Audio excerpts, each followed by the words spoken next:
तक आ चुका है और यहाँ का शरीर पूरा ढीला छोड़ दिया। उपस्थित श्रीमान तहसीलदार साहब महोदय, इस विद्यालय के प्राचार्य एवं शिक्षक साथियों, बालक बालिकाओं, आज जैसा कि आप सबको विदित है कि युवा दिवस के रूप में स्वामी विवेकानंद जी का जन्म दिवस मनाया जा रहा है। ये दो विषय हैं इसमें, एक स्वामी विवेकानंद जी और दूसरा सूर्य नमस्कार। थोड़ा थोड़ा दोनों विषयों पर संक्षिप्त में। सूर्य नमस्कार दुनिया की, विश्व की एक ऐसी योगा है जिससे पूरे शरीर के सभी अंगों का व्यायाम होता है और हमारे धर्म ग्रंथों में भी इस सूर्य नमस्कार की महत्वता को वर्णन किया है। और जो भी व्यक्ति सुबह रोजाना मंत्र सहित सूर्य नमस्कार के जो मंत्र है, सूर्य भगवान के जो 13 नाम है, मित्राय नमः, रवे नमः, भानवे नमः, भास्कराय, ऐसे आदित्य नमस्कारांतों का महत्व भी बताया गया है। आदित्य नमस्कारान हे कुर्वन्ति दिने दिने आयुर प्रज्ञा बलम वीर्यम तेजस्व तेजम च जायते। अर्थात जो सूर्य नमस्कार के 13 मंत्र के साथ सूर्य नमस्कार करता है, उसकी आयु, प्रज्ञा, बल, वीर, ये सब में वृद्धि होती है। इसलिए ये पूरी तरह से वैज्ञानिक मंत्र है, वैज्ञानिक नमस्कार है और जो भी व्यक्ति इन सब का उपयोग करेगा उसको किसी भी प्रकार का रोग, बीमारी, व्याधि उत्पन्न नहीं होगी। ये वैज्ञानिकों द्वारा तर्कों के साथ सिद्ध किया गया है। दूसरा, स्वामी विवेकानंद जी की आज जन्म दिवस है। तो जन्म दिवस इसलिए मनाया जाता है कि हम उनके कार्यों से प्रेरणा लें और उनके कार्यों को, उन्होंने जो समाज के लिए, भारतीय दर्शन के लिए, भारतीय जीवन पद्धति के लिए जिया है, उस जीवन पद्धति से हम भी कुछ प्रेरणा लें और उनके मार्ग पर चलें। तो मैं समझता हूं कि उनका जन्म दिवस मनाना सार्थक होगा। केवल आज जन्म दिवस मनाया और ताली बजाई और यहाँ से चले गए, कल से हम फिर भूल गए, तो ये उनका जन्म दिवस मनाना सार्थक नहीं होगा। तो एक शब्द उनके प्रेरणा के हैं। आप सबको विदित है कि वो शिकागो धर्म सम्मेलन में गए, वहां पर सभी धर्मों के लोग थे और इनको मुश्किल से 3 मिनट का टाइम मिला था। लेकिन जैसे ही इन्होंने अपने भाषण का प्रारंभ किया, तो भाषण का प्रारंभ उन्होंने कहा, मेरे अमेरिकावासी भाइयों और बहनों। इससे पहले जो भी लोग वक्ता थे वो भाषण शुरुआत करते थे, लेडीज एंड जेंटलमैन। लेकिन स्वामी विवेकानंद जी ने अपने भाषण की जो शुरुआत की, उससे उन्होंने अपने भारत की जो विश्व बंधु की विचारधारा है, वसुधैव कुटुंबकम की विचारधारा है, सर्वे भवन्तु सुखिनः की जो विचारधारा है, उसी को से प्रेरित होकर अपने भाषण का प्रारंभ किया कि मेरे अमेरिकावासी भाइयों और बहनों। और 3 मिनट तक उस हॉल में तालियों की गड़गड़ाहट बंद नहीं हुई। उसके बाद उन्होंने अपने भारतीय संस्कृति के ऊपर, भारतीय धर्म के ऊपर अपना व्याख्यान दिया। एक और उदाहरण में उठा था, उसमें से जब उनका भाषण समाप्त हुआ तो अमेरिका की एक बहुत सुंदर महिला 21-25 साल की आसपास की होगी और वो खड़ी होकर उनसे बोली कि मैं आपसे विवाह करना चाहती हूँ। उन्होंने कहा, क्यों? मुझसे विवाह क्यों करना चाहती हो? बोले, मैं आपसे विवाह इसलिए करना चाहती हूँ कि आपके जैसा एक सुंदर, योग, विद्वान, गुणवान, सबको साथ लेकर विश्व बंधु की कल्पना को लेकर चलने वाला ऐसा एक मैं पुत्र चाहती हूँ, इसलिए मैं आपसे विवाह करना चाहती हूँ। तो उन्होंने कहा, इसके लिए विवाह की क्या जरूरत है? हे माँ, तुम आओ और मैं आपके चरण छूता हूँ और मैं आपको अपनी माँ स्वीकार करता हूँ, मैं ही आपका पुत्र हो जाऊंगा, इसके लिए विवाह करने की जरूरत नहीं थी। ये हमारी भारतीय संस्कृति थी। और उसके पश्चात जब वो लौट के आए अपने भारत में, तो सब लोगों का प्रतिनिधिमंडल उनसे मिलने के लिए पहुंचा। समाज के प्रबुद्ध वर्ग, वंचित वर्ग, इवन हर एक समाज का, हर एक समूह का प्रतिनिधिमंडल उनसे मिलने गया। और उस समय मिलने वालों में वहां का एक वैश्याओं का भी प्रतिनिधिमंडल गया, जो समाज की सबसे वंचित, सबसे उपेक्षित, सबसे घृणा की दृष्टि से देखा जाने वाला समाज था, और वो भी गया। और आपको आश्चर्य होगा कि स्वामी विवेकानंद, उन्होंने तय किया कि मैं सबसे पहले ये समाज के सबसे उपेक्षित वर्ग, उनसे मिलूंगा, क्योंकि ये समाज की जो सारी गंदगी के ये सहन करती है, सबका बुरा सहन करती है और इनको एक लाड प्यार और सम्मान की आवश्यकता है। तो सबसे पहले वो समाज के उन उपेक्षित वर्ग से मिले। ये स्वामी विवेकानंद जी का सोच था। सभी को साथ लेकर विश्व बंधु की विचारधारा को साथ लेकर भारत के कल्याण के लिए निरंतर उन्होंने प्रवास किया।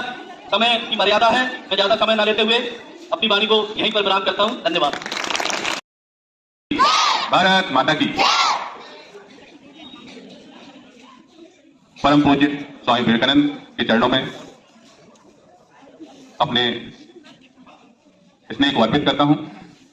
फिर मंच पर विराजमान सम्माननीय तहसीलदार महोदय, मंच पर विराजमान योगाचार्य श्री पर्वत सिंह कुशवाहा जी, राठौर सर और हमारे खेल शिक्षक और प्यारे प्यारे बच्चों और शिक्षकगण, जैसा कि हम सब यहाँ पर आज योग दिवस मनाने के लिए उपस्थित हुए हैं और ये जिस जन्म दिवस पर हम ये योग दिवस मनाते हैं वो है स्वामी विवेकानंद जी। और विवेकानंद जी एक युवा के प्रतीक थे और इन्होंने दुनिया को अपनी बहुत कम समय में वो कुछ दिया जो अद्भुत, अनोखा, अद्वितीय और अविस्मरणीय था। क्योंकि मैं ज्यादा समय नहीं लूंगा, मैं सिर्फ 2 मिनट में अपनी बात को खत्म करूंगा। कि आप स्वामी विवेकानंद को पढ़ें, स्वामी विवेकानंद को जानें। खासतौर से बच्चे लोग, बड़े लोग तो सब जानते ही हैं। स्वामी विवेकानंद दुनिया के लिए एक संदेश देने वाले थे कि भाव से इस दुनिया में सर्वाइव करेगी।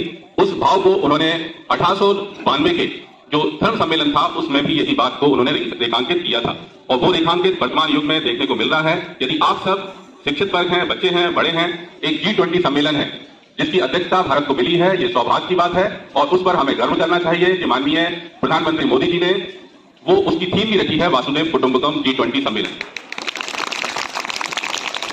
आने वाला समय भारत को बहुत ही गौर से देख रहा है कि भारत तरक्की कर रहा है। उस तरक्की में हमारे ये नौनिहाल बच्चे आगे बढ़ रहे हैं और योग भी आगे बढ़ रहा है, और हम यही कहेंगे कि आने वाले 10 साल भारत के लिए बहुत महत्वपूर्ण है और आप जैसे बच्चे बहुत ही महत्वपूर्ण है। इसलिए योग को अपनी शक्ति बनाएं और विवेकानंद जी का जो एक लास्ट में हम इतना ही कहेंगे, विवेकानंद जी जो धर्म के बारे में आज के कार्यक्रम में उपस्थित सभी शिक्षक शिक्षिकाएं, सम्माननीय शिक्षक शिक्षिकाएं, छात्र छात्राएं, अन्य सभी उपस्थित मंचासीन सभी को मेरा नमस्कार।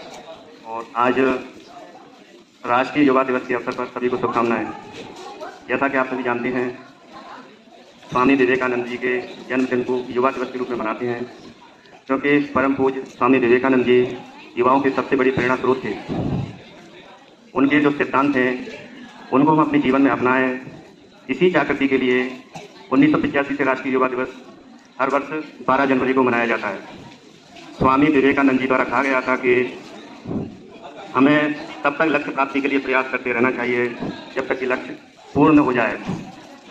स्वामी जी के जो सिद्धांतों का मूल था, उनका ये था कि हम भौतिक और आध्यात्मिकता में समन्वय लाएं। मतलब जीवन पूर्ण तभी होगा जब हम उसको हर पहलू से जिए। आज उन्हीं के जन्मदिन में हम योग वगैरह के कार्यक्रम भी पूरे मध्य प्रदेश में आयोजित करते हैं। योग क्या है? हमारे जो भारत भूमि जो रही है, प्राचीन काल से ऋषि मुनियों की भूमि रही है, और उनके द्वारा जो प्रयोग निरीक्षण किए गए थे हजारों वर्षों तक, वो मानव शरीर पर किए गए थे, मानव अंतर्मन पर किए गए थे। उसी के हजारों वर्षों के परिणाम और परिश्रम और प्रयोगों के आधार पर योग की बहुत लंबी परंपरा भारत में रही है। एक्चुअली हम जो जीवन में लक्ष्य निर्धारित करते हैं, एक्चुअली उसका अंतिम उद्देश्य क्या है? मानव जीवन का अंतिम उद्देश्य तो आनंदित होना है। जैसे हम कोई भी लक्ष्य प्राप्त कर लेते हैं, उसके बावजूद भी कई बार तनावग्रस्त रहते हैं, तो मानव जीवन का अंतिम लक्ष्य तो आनंदित होना है। और आनंदित होने के लिए हमें जरूरी है कि हम शारीरिक और मानसिक शारदा के चरणों में नमन, स्वामी विवेकानंद जी के चरणों में नमन। परम आदरणीय तहसीलदार साहब महोदय, सम्मानीय मंच पर विराजमान योगाचार्य, सभी शिक्षक बंधुओं एवं उपस्थित छात्र छात्राओं, आज योग दिवस है। विवेकानंद जी के जीवन की एक घटना मुझे याद आ रही है।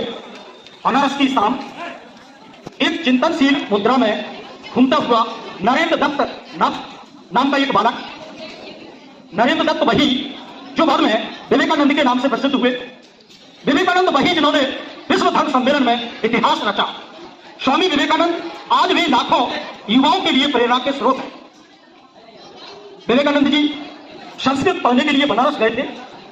एक बार शाम को कुछ खाद्य सामग्री लिए घूम रहे थे। क्योंकि उनके हाथ में खाद्य सामग्री थी तो कुछ बंदर उनके पीछे लग गए। बंदरों को देखकर वो दौड़ने लगे, बंदर भी उनके पीछे पीछे दौड़ने लगे।